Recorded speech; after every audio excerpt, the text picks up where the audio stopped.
60 Minutes. I think we've all been familiar with this story. The Trump administration is, I think Donald Trump himself is suing 60 Minutes for selective editing.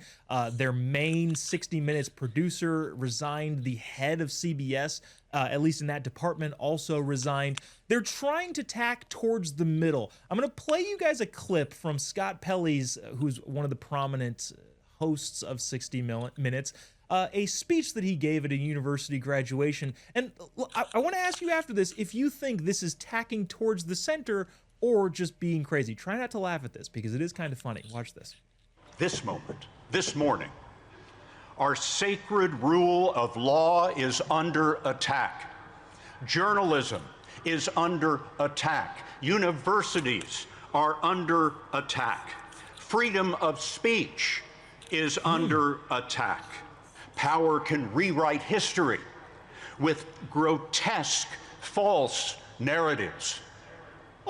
They can make criminals heroes and heroes criminals. Power can change the definition of the words we use to describe reality. Diversity is now described as illegal. Equity is to be shunned.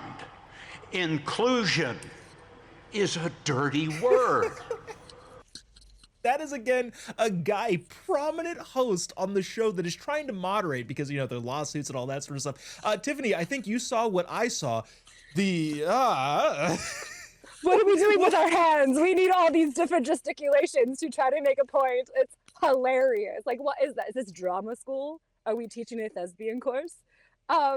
Yeah, no, this is incredible. So, you know what's really annoying is that CBS, specifically 60 Minutes, they are literally the recipients of a lawsuit because they have cut and edited Democrats, including, you know, Kamala Harris, when she was running for president, to make her sound smarter than she actually was, which I don't think is a shock to any of us. They were willfully accomplices to trying to downplay Biden's cognitive decline. They did everything possible that breaches. I was a serious journalist once upon a time. I got into Columbia's J School.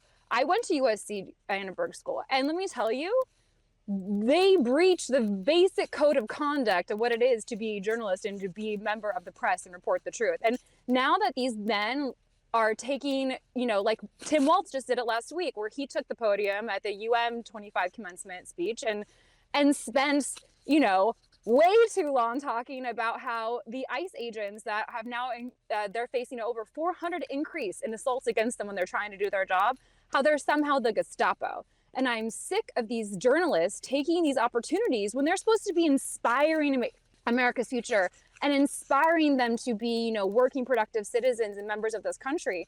I am tired of them taking this opportunity to, you know, air all this political nonsense and make, you know, wonderful hand motions that they can't seem to stop themselves for. Justine, while I do these hand motions, he said diversity is illegal. You know, with two women and a brown guy on a TV show, are you ready for the administration to show up at your door? Because again, diversity is now illegal, according to the insane, out of his mind Scott Pelley. Yeah, it seems like we got his theater lessons there from Cory Booker. To be or not to be a self-centered media hack, that is thy question.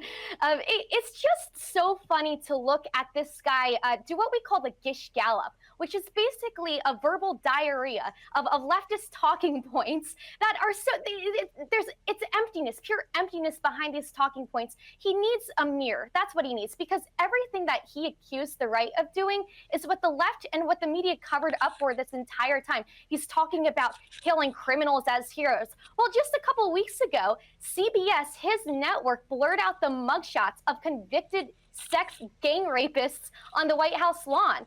And they keep propping up these supporters of Hamas terrorists, foreign nationals that come to college campuses. They recently did a 60 Minutes piece on this poor innocent victim, Moshen Abu or Kiladu or something Madawi, who recently he was charged at one point with claiming that he wanted to buy a gun to murder Jewish people.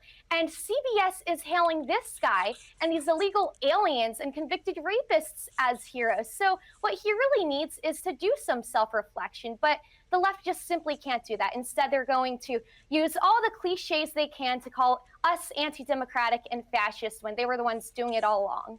That's, I think, the biggest problem, or at least curiosity that I have. Does he think he's taking himself seriously? Is he like looking in the mirror going, yes, this is how I will convince people of my ways? I don't know, but at the same time, there's also the age-old adage on this show.